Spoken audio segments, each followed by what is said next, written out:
Bem-vindos ao segundo episódio do podcast Clínica Sinergia, um podcast sobre odontologia das profissionais da Clínica Sinergia.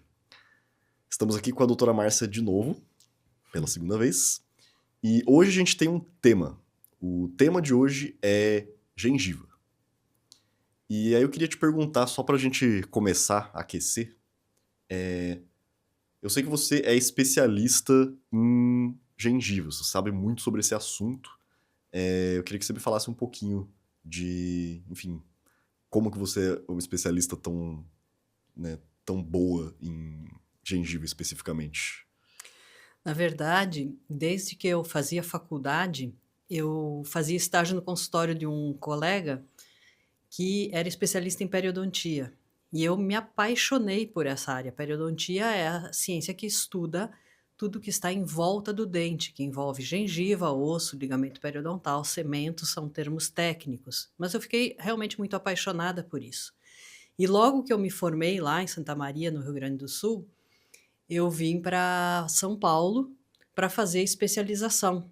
Então, recém-formada, eu já comecei o curso de especialização em periodontia.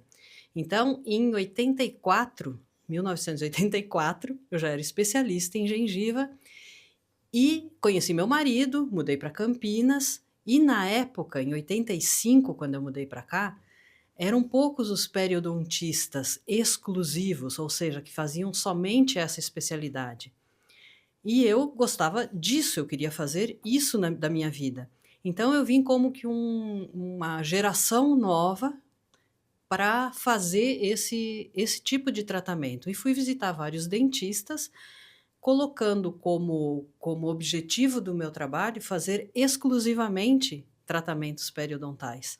E sempre foi uma área que eu sempre fui apaixonada, continuo apaixonada, e então fazem muitos e muitos anos que eu lido com isso, tanto que eu tenho pacientes que me acompanham desde essa época e estão comigo até hoje, porque a gente sabe que quem tem problema de gengiva precisa cuidar disso para a vida toda, né?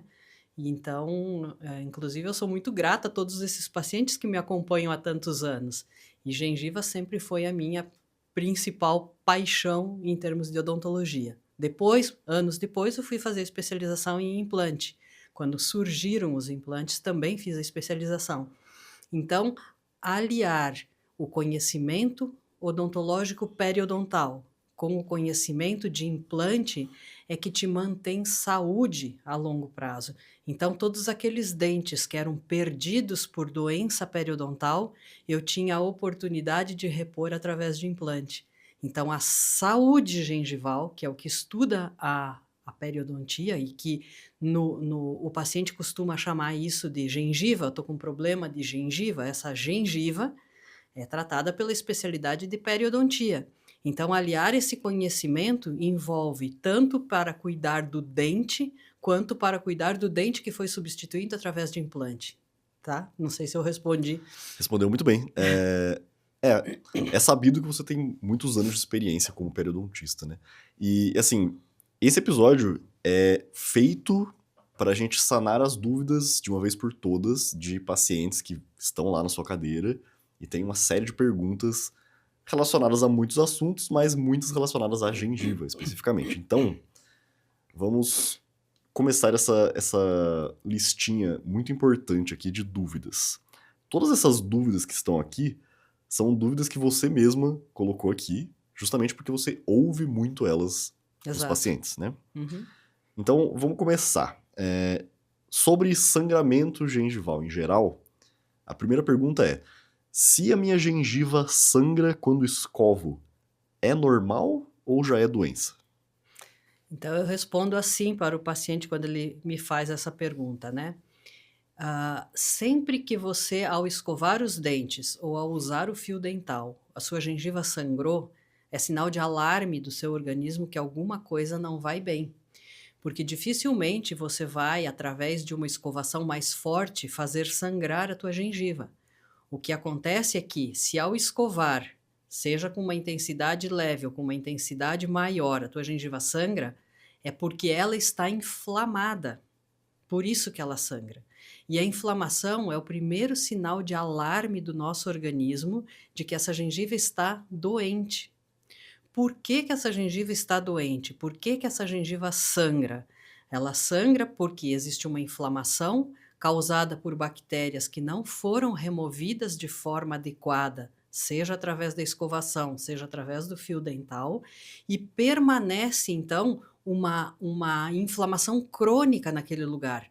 E aí, quando você vai cutucar ali, ela vai sangrar.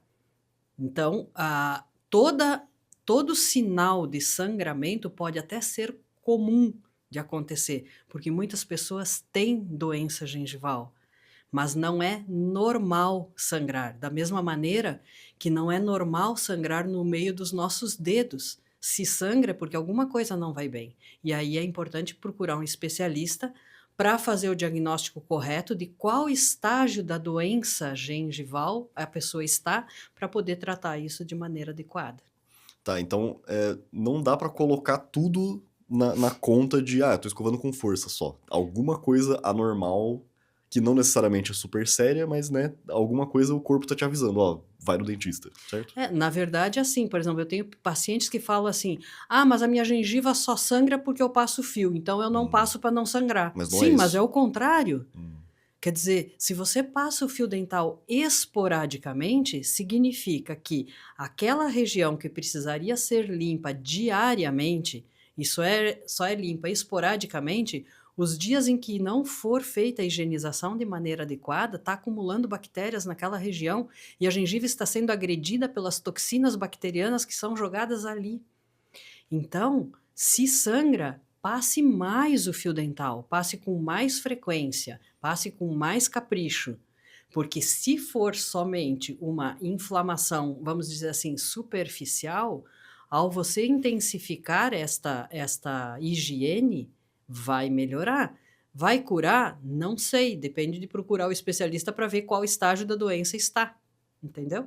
uhum. Então essa história tem duas lições de moral que são bastante comuns nessas conversas que a gente tem sobre odontologia, que é: faça a manutenção diária bem feita, sempre, Sim. e vá no dentista. E faça a sua manutenção preventiva periódica e constante, Perfeito. que é o nosso CPPC. O famoso CPPC. Tá. Ó, a segunda pergunta é relativamente parecida. E é: sangrar quer dizer que eu estou escovando errado ou que eu tenho gengivite? Se sangra, pode sangrar quando você escova, quando você passa o fio ou quando você come algum alimento. Então, sim, você está com gengivite. Ite significa inflamação. Gengiva, gengiva. Então, uma inflamação na gengiva, certo? Então, se sangrou, é gengivite já. Normalmente Garantido. sim. Pelo menos gengivite. Pode ser uma coisa mais séria que gengivite, que é o segundo passo, que é a periodontite. E aí, quem vai saber disso é o dentista. O dentista é especialista em gengiva. Porque tem dentistas que não são especialistas em gengiva e que não dão atenção para isso. E o que que acontece? Quando essa gengivite já evoluiu para uma periodontite, que é a perda do osso que sustenta esse dente, muitas vezes essa gengiva não sangra mais. Então ela é uma doença silenciosa. A primeira fase dela é sangrar, mas a segunda fase, que é quando já fica uma doença periodontal com perda óssea, muitas vezes ela está camuflada. O paciente não sabe que ela está ali. E muitos dentistas que não fazem um exame periodontal adequado também não sabem que ela está aí. Aí vai levar um tempo, tira uma radiografia, leva um susto, porque perdeu muito osso ao redor daquele dente por uma doença periodontal que iniciou lá, normalmente na fase da adolescência, com gengivite, e ao longo dos anos foi deixando de sangrar, porque essa doença foi aprofundando, e o paciente esquece que um dia a gengiva sangrou, só que a doença está ali, está instalada e está destruindo o osso que sustenta o dente. Ou seja, visite o dentista com frequência, para variar, né? Tem que visitar. É cuidar da saúde, né? Cuidar da Não dá saúde. para abandonar. Não é separado, E, saúde é saúde. e fazendo um adendo, isso vale para dente e vale para implante. Então tem pessoas que às vezes chegam lá e fizeram implantes e acham que porque fez o implante está resolvido o problema pro resto da vida. Não, é a mesma questão. A boca é dinâmica. A gente fala, a saúde começa pela boca, não só com relação àquilo que a gente come, mas sim a essa boca estar saudável. E para que essa boca esteja saudável, ela não pode ter inflamação, não pode ter infecção, porque isso afeta o organismo como um todo. Afeta a parte cardíaca, afeta a Uhum. parte vascular, afeta a parte articular. A gente já viu, a gente já conversou um pouco sobre essas coisas que inflamações na boca têm mais implicações do que só. Não é um a Sim, boca não é isolada, né? Então sim, com tem muita certeza, coisa que implica nisso daí. com certeza. É. Tem uma pergunta aqui que é uma pergunta que. Essa eu consigo até imaginar você ouvindo bastante na cadeira, que é: se não dói, precisa mesmo tratar? É sério? Se tipo, se não tá doendo, tem problema mesmo? Então, essa é uma pergunta muito interessante. A resposta que eu falo para o paciente, eu falo assim: às vezes existem muitas doenças gravíssimas e que nunca deu dor, só que são gravíssimas. Um câncer silencioso, uma doença que está lá, mas que ninguém conseguiu diagnosticar e de repente aparece. Claro que na boca não é isso que eu estou falando. Porém, a dor não é o sinal de alarme que alguma coisa não vai bem. Então, a inflamação, sim, é sinal de que alguma coisa não vai bem. Por exemplo, existe uma doença que vulgarmente é chamada de guna. Essa doença, ela é uma doença gengival, é uma gengivite ulcerativa necrosante aguda.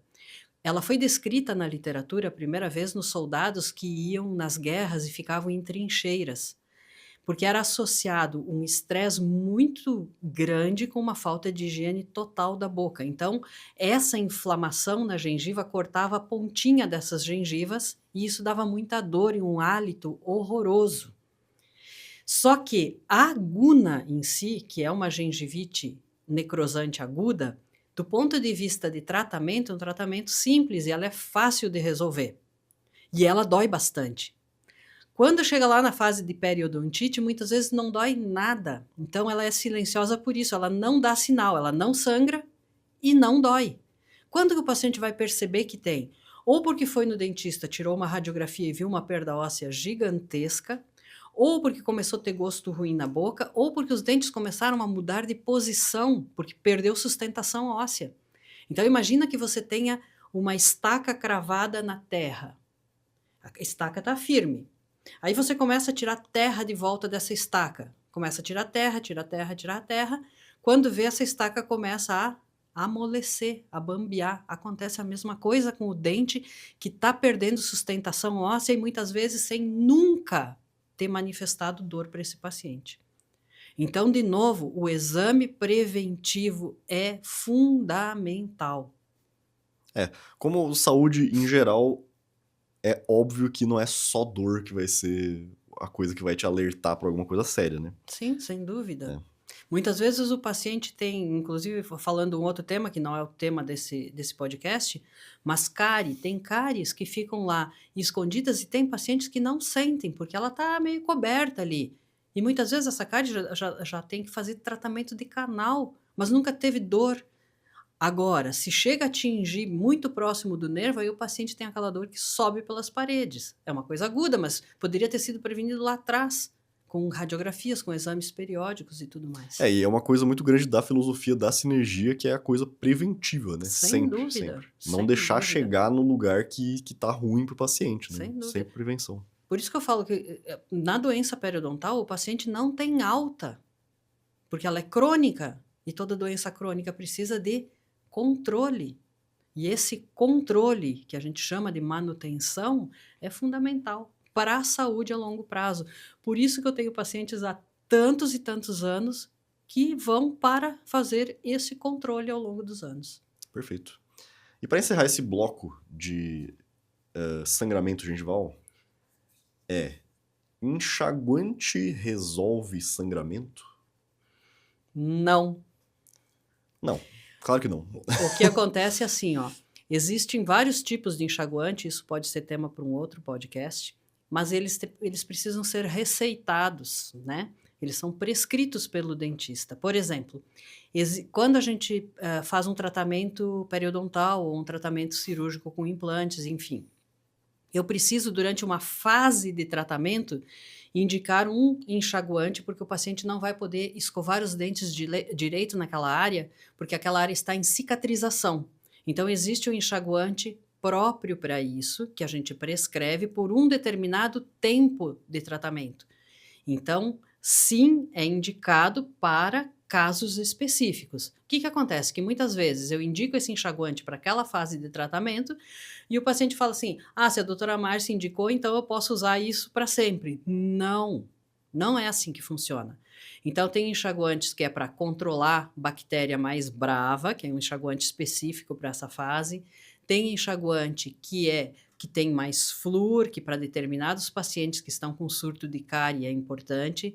Tem enxaguantes que é para pacientes que têm a boca seca, então ele é um coadjuvante para amenizar essa sensação de boca seca, mas tudo isso é prescrito, tudo isso é indicado. Então não é assim, ah, tanto faz, eu vou usar qualquer coisa. Não, não é assim que funciona, porque o que mais funciona para a gengiva, para a saúde bucal, é a qualidade da limpeza.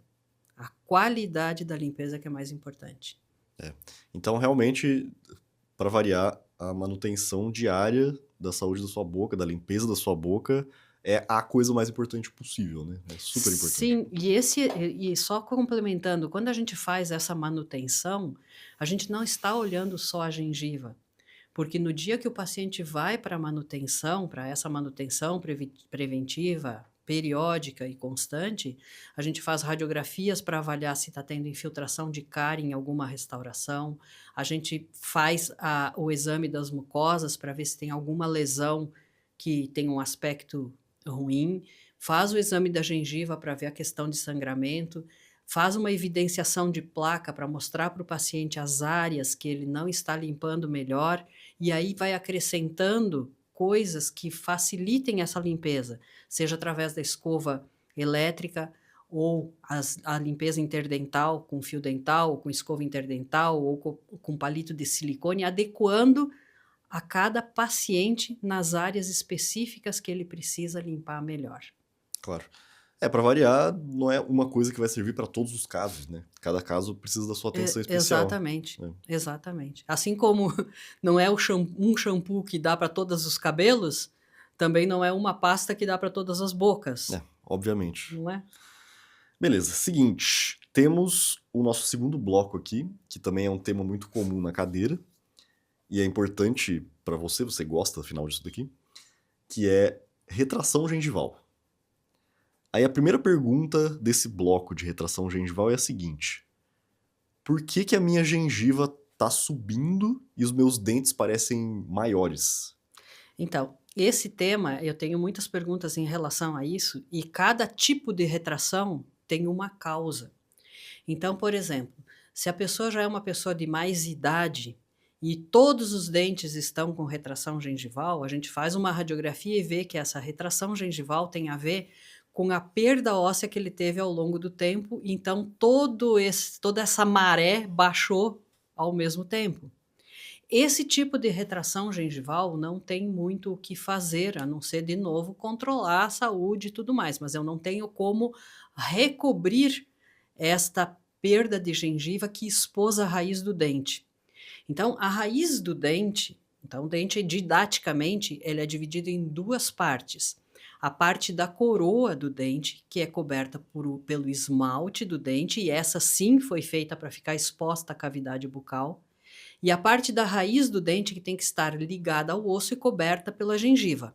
É assim que é para ser no normal. Muito bem, conforme você perde osso, esse osso baixa e a gengiva acompanha, deixando a área da raiz exposta.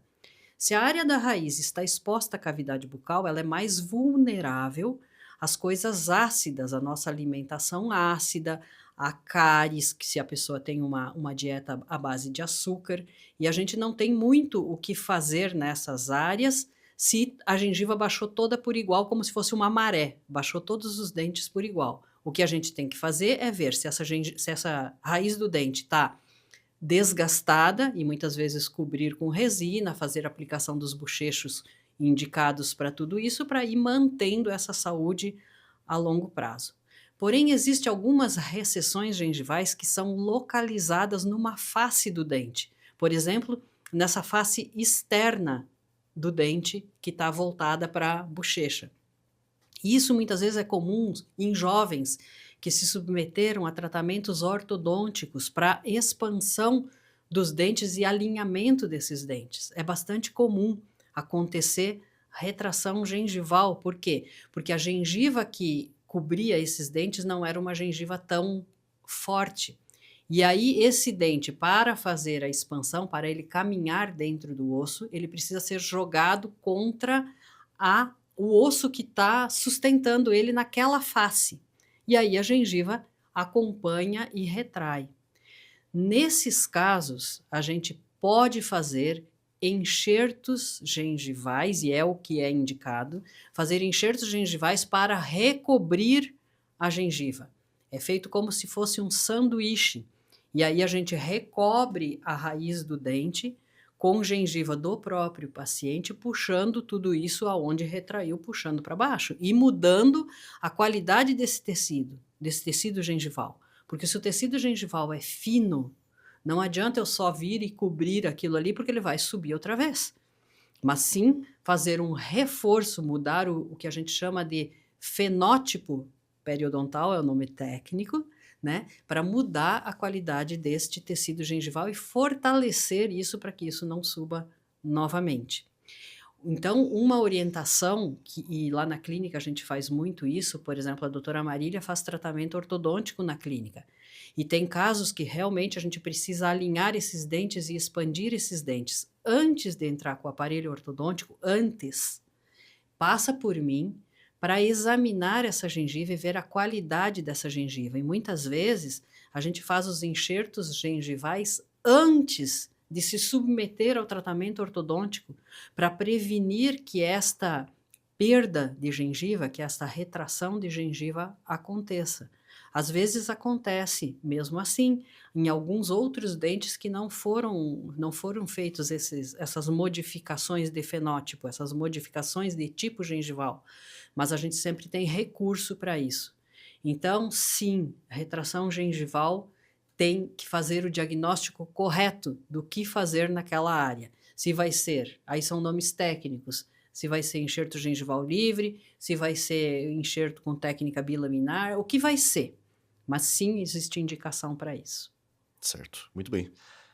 E sobre essa coisa de retração gengival, uma dúvida que até eu já ouvi é escovar o dente com força pode piorar essa retração gengival? Então, isso é um tema bastante importante e é assim, existe uma predisposição do dente, porque se o tecido é fino, toda a inflamação, seja ela por inflamação bacteriana, seja ela por inflamação traumática com escova, pode sim piorar essa retração.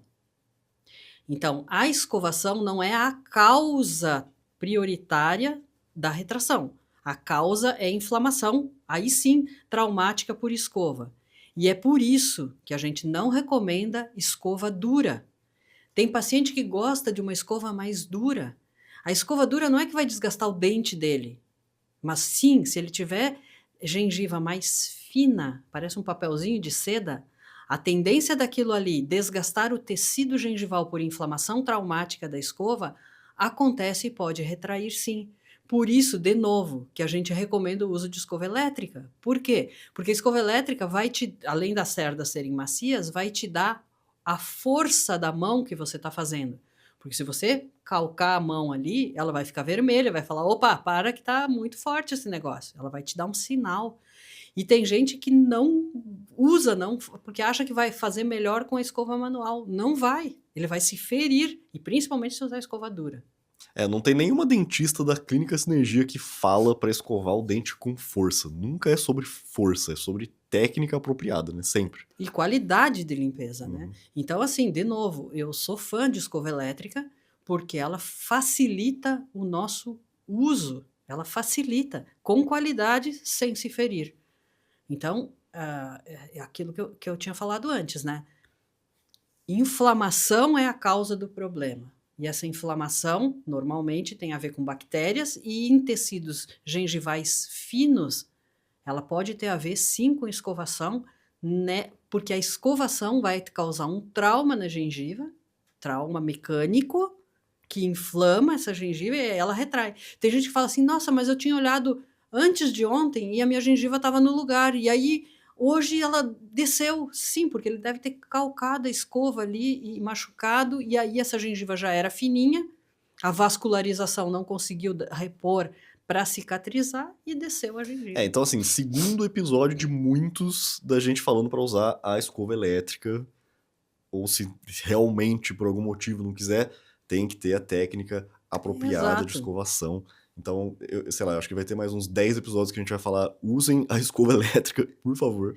E sempre lembrando, né? Claro que cada caso é um caso.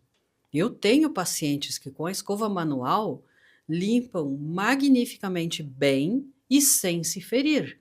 Para esse paciente, ele precisa da escova elétrica? Não, só se ele quiser.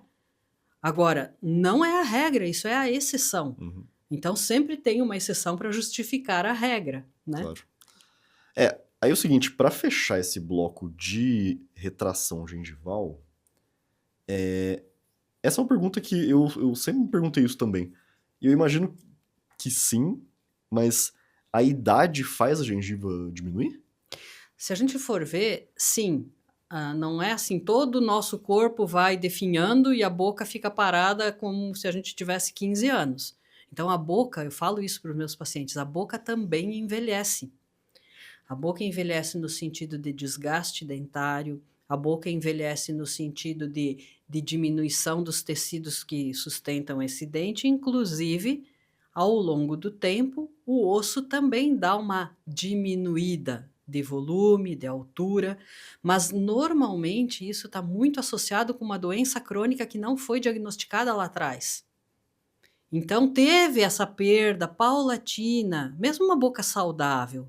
Ao longo dos anos, ela teve sim inflamações crônicas leves que não destruíram totalmente e, consequentemente, com isso, essa gengiva, o osso desceu, a gengiva desceu e expôs um pouco das raízes.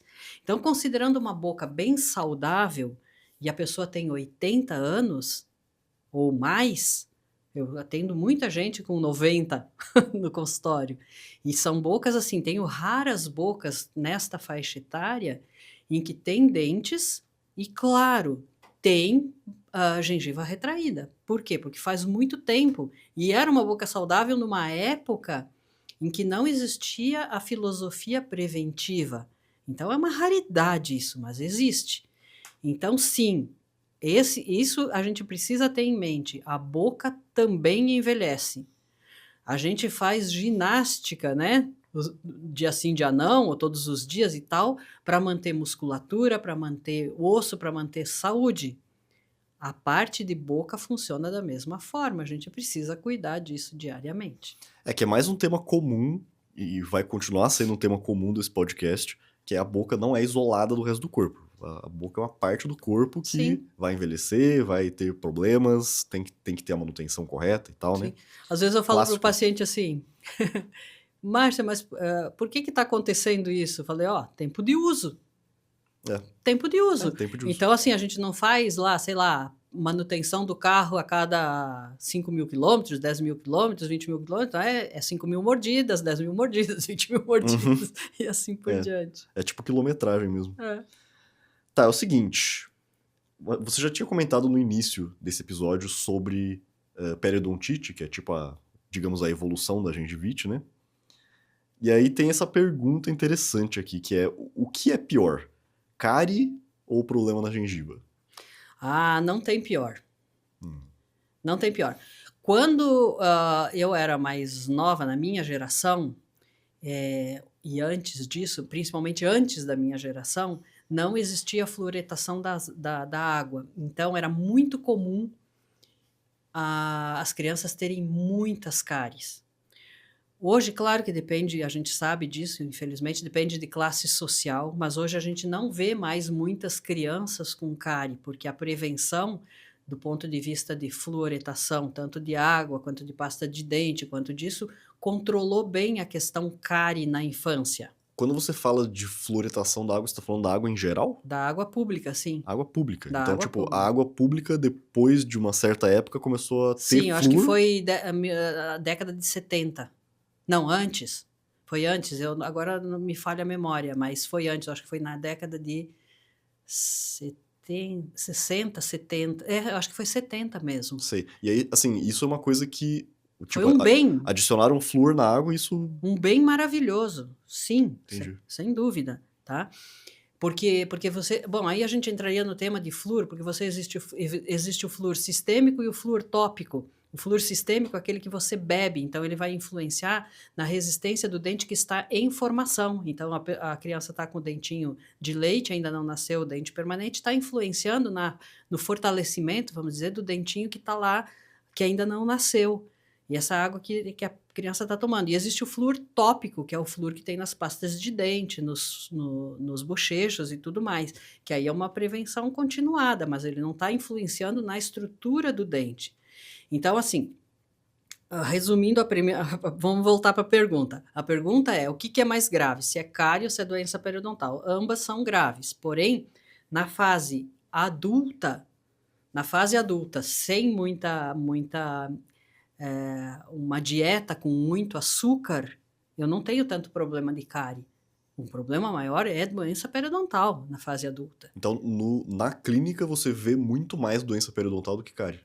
Eu vejo muito mais doença periodontal na fase adulta do que cárie. Porém, qualquer paciente que de uma hora para outra começou a ter uma ingestão mais acentuada de açúcares, esse paciente fica muito propenso a cáries.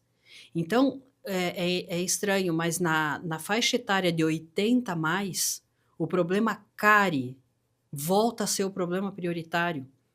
Por quê? Porque existem as exposições da raiz do dente a longo tempo, e nessa fase, os adultos, né, os 80 a mais, muitas vezes passam a ter uma frequência de ingestão de coisas mais molinhas e mais açucaradas. E aí passa a ter um surto de cárie de raiz. A cárie de raiz, diferente da cárie do esmalte do dente, ela é uma cárie de avanço rápido. Então, aquelas restaurações dessas pessoas que estavam aí na boca há muitos anos e estavam bem, passam todas elas a terem infiltrações de cárie, porque já são áreas que o bordo da restauração está na raiz do dente. Então, é um alerta mesmo. Pessoas mais idosas que passam a comer coisas mais molinhas e açucaradas, tem muitas pessoas que já estão debilitadas. O surto de cárie é o maior problema, não é mais o problema de gengiva. Então, o problema de gengiva está mais nessa faixa, vamos dizer assim, da adolescência até os 60, 70, por aí, você tem todas as consequências da doença periodontal. Quando você já passou dessa faixa, você está lá pela faixa dos 80, o problema maior volta a ser cárie de novo por conta de cárie de raiz. Essa é a experiência que eu visualizo no dia a dia da clínica. Legal. É bacana. Faz sentido não ter uma necessariamente pior que a outra, né? São só muito diferentes no fim das contas. Né? Na verdade, uma coisa que eu falo para o paciente é o seguinte: só existem duas doenças que fazem com que você perca dentes na vida. Você pode perder dente na vida por uma doença chamada cárie. Você pode perder dente na vida por uma doença chamada de doença periodontal. Só que atualmente, nessa geração mais nova, vamos colocar a geração mais nova, quem está na faixa dos 30, passou a ter uma outra doença que se chama de lesões não cariosas. São de pacientes que entram nessa coisa muito fitness e fazem uso de um monte de energéticos, não sei se é energéticos o nome, mas enfim, de coisas ácidas na boca, para poder aguentar os treinos, para poder fazer uma série de outras coisas, e passam a ter desgastes químicos, que a gente chama de biocorrosão, no limite entre o esmalte e a raiz do dente. Então tem pessoas que estão tendo desgastes pessoas jovens que estão tendo desgastes absurdos na boca, por conta disso. Então, é uma nova tendência. Então, eu tenho que modificar um pouco a minha palavra. Então, não são só duas doenças que faz com que você perca dente. Existe uma terceira, que é essa que é uma coisa mais recente na nossa vivência profissional. Porque assim, se você falar assim, mas eu perdi dente por causa de um problema de canal. Sim, mas qual foi a doença que causou o problema de canal? Ou foi a cárie ou foi a doença periodontal? Ou foi, agora, essa que é do desgaste absurdo do dente por uma ingestão de coisas ácidas ao longo do tempo. Então, quando você chega na fase de perder o dente, se não for por acidente, se for por doença, você está nessas 3 e não tem outra. Nessa resposta você acabou já meio que respondendo a próxima pergunta, que era se é possível perder dentes por causa da gengiva. Sim, com certeza. Com certeza. É aquela história que a gente escutava antigamente, hoje não se escuta mais tanto, que era assim, o meu dente caiu bonzinho, não tinha nada. O que o paciente tá se referindo quando ele fala o meu dente caiu bonzinho e não tinha nada? Ele olha, não tem nenhum buraco no dente, ou seja, bonzinho de cárie, não tinha nenhuma cárie. Mas ele perdeu aquele dente pela doença periodontal. Eu costumo dizer o seguinte, ó. Se você cravar um espinho na mão, como é que você trata isso? Te pergunto. Você tem que limpar, tem que, sei lá, desinfetar de algum jeito e aí colocar um curativo pra... E deixa o espinho lá? Tem que tirar o espinho, no caso. Justo. Então vamos lá. Então, o dente contaminado por bactérias, ele age como se fosse um espinho encravado. O organismo não reconhece o dente como dente, ele reconhece o dente como bactéria. E ao longo dos anos ele vai querer expulsar essas bactérias. Só que como as bactérias estão grudadas no dente, ao longo dos anos ele acaba expulsando o dente. Então o dente cai, como se fosse um espinho. É essa a correlação que eu faço. Perfeito. Antes da próxima pergunta, eu até recebi da produção aqui que o flúor foi colocado na água em 1975 por decreto federal mesmo. Exato. Isso mesmo. E isso, na população mais carente, teve uma melhora de saúde bucal absurda. Então, é um absurdo pensar que tem pessoas que dão uma desinformação sendo contra o flúor. O flúor é assim, para a fase de criança, ele é fundamental, por causa do fortalecimento da questão do esmalte do dente que está em formação. Se a gente for pensar na fase adulta, o flúor para beber, para a gente tomar, não seria tão importante. Por quê? Porque a gente tem o flúor nas pastas e nos bochechos. Para beber não seria tão importante, mas para a população como um todo, principalmente a população que está em formação dos alimentos dentários, é fundamental. Então, mantém-se o flúor na água, é fundamental. E aí, só para emendar a questão do flúor, qual pessoa não precisa do flúor na pasta de dente, por exemplo? Qual pessoa que não precisa? Pessoa que usa dentadura, pessoa que só tem implante na boca e bebê que não tem dente na boca. Só. Então todo mundo quase. Todo mundo que tem dente precisa de flúor. Justo. É basicamente isso, generalizando. Uhum. Existem exceções raríssimas. Para falar a verdade, eu não conheço nenhuma. Mas deve existir, né? Justo. Deve existir. Essa próxima pergunta aqui é uma de meu interesse também. Ai, que bom responder uma de interesse do meu filho.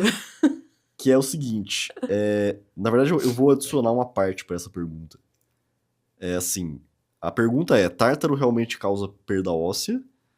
Mas antes eu quero saber exatamente o que é tártaro. Porque assim, a única coisa que eu sei sobre tártaro, tendo escutado coisas alheias na clínica, é que tártaro é uma espécie de calcificação de alguma coisa. Mas é isso então, definir o que é tártaro e se esse tártaro pode causar perda óssea. Tá, então o tártaro nada mais é do que essa placa bacteriana, que é uma colônia bacteriana, que acabou morrendo parte dessa colônia, endurecendo e formando o tártaro. Então você fala assim, Mas se o tártaro é bactéria que morreu e endureceu, então ele não causa problema nenhum. Sim, o problema é que o tártaro ele é poroso e ele está cheio de bactérias por entre ele e em cima dele, da mesma forma que um coral. Um coral no mar, ele está cheio de bichinhos, de fungo, de peixinhos, de tudo isso, não tá? Tá vivo. Não o coral é mineral, o coral tá morto, mas ele tá povoado de vida. O tártaro está povoado de bactéria. Então, quem causa a perda do dente não é o tártaro, mas sim a contaminação bacteriana que está povoando esse tártaro. E por que a gente precisa remover o tártaro? Porque facilita para o paciente limpar depois.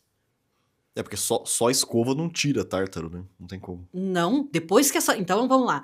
A placa, ela se forma a cada 24 horas, você tem a formação de placa. Ela vai ser mais intensa ou menos intensa, dependendo também da tua alimentação, de quanto alimento você dá a ela, né?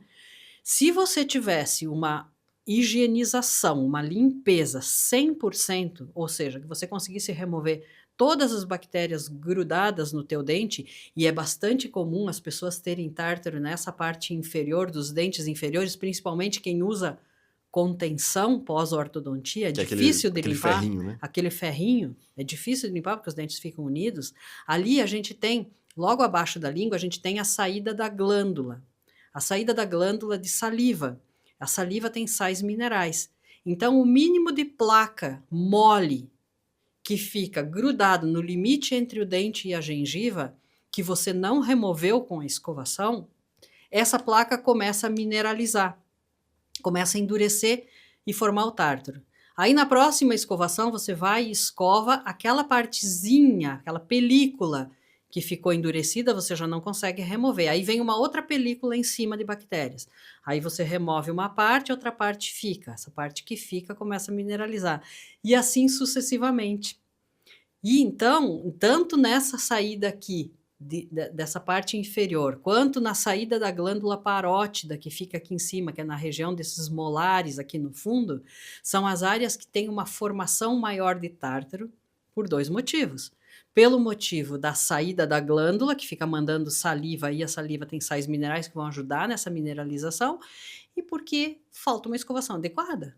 Ah, então é possível que eu faça uma escovação tão bem feita, tão bem feita, tão bem feita que eu nunca tenha tártaro?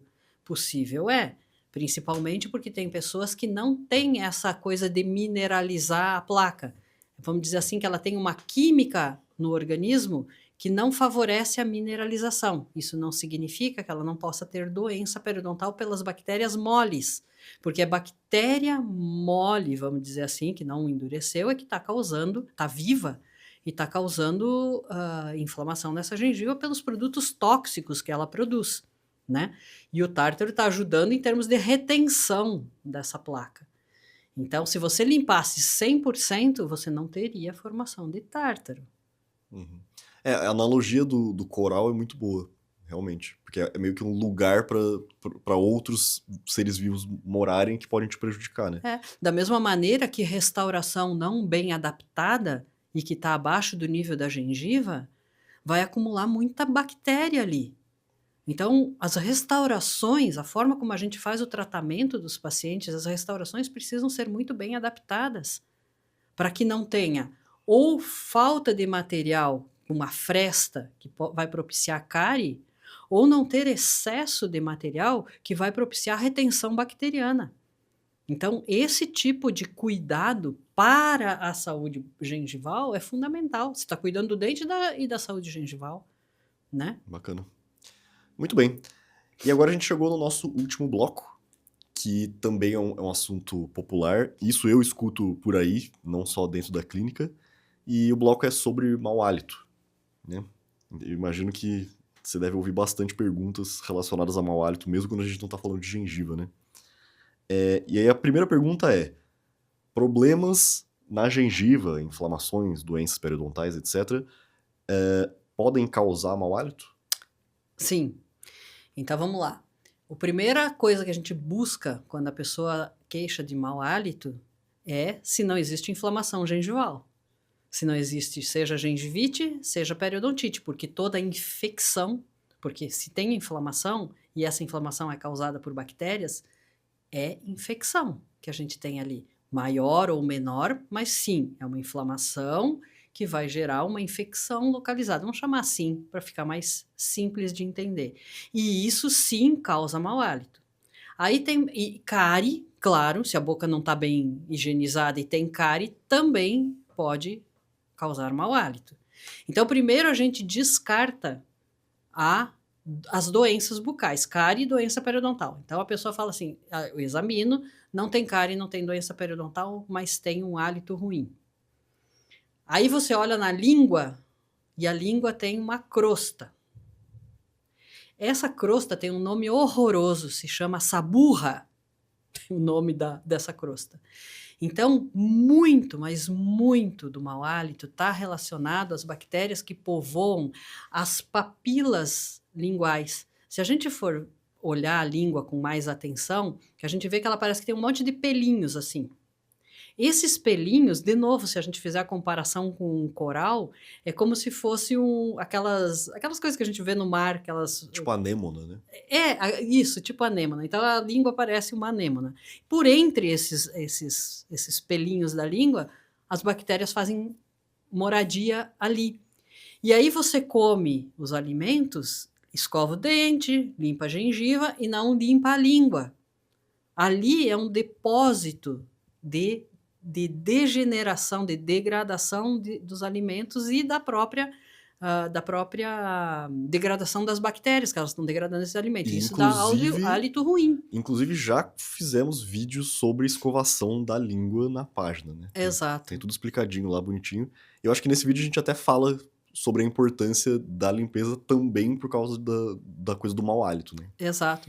Porque, assim, muito do mau hálito está relacionado à língua. Então, o que a gente tem que descartar? Tem que descartar se tem doença periodontal ou não, tem que descartar se tem cárie ou não, tem que descartar se o paciente escova e limpa bem os dentes ou não. E aí a gente, obviamente, vai direto para a língua. A língua faz parte dessa limpeza bucal. Fez tudo isso e ainda assim tem mau hálito, aí vai para outras áreas, vai para a área de alimentação, de estômago, de que tipo de remédios que essa pessoa toma, se tem coisas relacionadas às vias aéreas superiores, tipo sinusite, aí a gente vai para outras áreas. Ah, tá. Aí já tem... Aí já é outro campo, vamos dizer assim. Bem abrangente, né? Então, para a língua, só complementando, para a língua, eu já tive vários pacientes que queixavam de mau hálito. Normalmente não é o paciente que queixa de mau hálito, é a mulher do paciente ou o marido da paciente que vai queixar do hálito do outro, porque fica constrangido de falar para a própria pessoa, né? E aí, com o spray de língua que a gente recomenda e com a orientação com relação à limpeza da língua, a maioria melhora se a causa está na língua. Então, vamos dizer assim, se a gente pudesse computar, eu diria que a maior parte do hálito ruim está relacionado à falta de higienização da língua, porque não é uma coisa que as pessoas têm como cultura fazer, e depois a gente vai para as outras causas. Então, a primeira é a língua. Então, suspeito número 1 é a língua. Suspeito número 1 é a língua. Tá com problemas de mau hálito. Começa por aí. Começa pela língua, perfeito. E a língua é uma coisa assim que todo mundo pode fazer, né? Pega a escova a língua. E escova a língua não precisa colocar uma força enorme na língua também. Não, e não é escovar a língua assim, tem que escovar a língua. Põe a língua pra fora. A língua realmente, e toda limpa. A superfície ali e tal. A gente tem vídeo no canal mostrando bonitinho como é que é. Claro que não Isso. vamos mostrar uma língua, porque ninguém gosta de ver uma língua, né? Uhum. Mas enfim. A gente explica bem ali naquele vídeo. Mas é isso, você parcialmente já respondeu a última pergunta desse podcast, que é: se eu fizer limpeza, o mau hálito melhora. Se a causa, vamos lá. Se a causa estiver relacionado à placa bacteriana, tem gente que tem um caminhão de alimento entre um dente e outro e não percebe, porque também não tem o hábito do fio dental. Isso aí, obviamente, vai dar mau hálito. Obviamente. Então, se a causa está relacionada à sujeira, a limpeza vai resolver. Agora, se o hálito está relacionado a essas outras coisas que nós falamos, aí não, a limpeza não vai resolver, porque precisa de uma ação do paciente em relação a isso. Ou seja, manutenção diária bem feita e visite o seu dentista com frequência. Exato. É isso então. Isso encerra o nosso episódio e ficamos por aqui. Eu agradeço a oportunidade de poder esclarecer isso, porque eu coloquei no Stories, pedindo que os pacientes, se tivessem dúvida, fizessem perguntas, e fiquei bem feliz de ver que ninguém tinha dúvida, porque ninguém fez nenhuma pergunta ali no post, no Stories, mas essas que você fez aqui para mim foram as que eu escutei e escuto durante o atendimento na cadeira odontológica. Perfeito. Isso aí.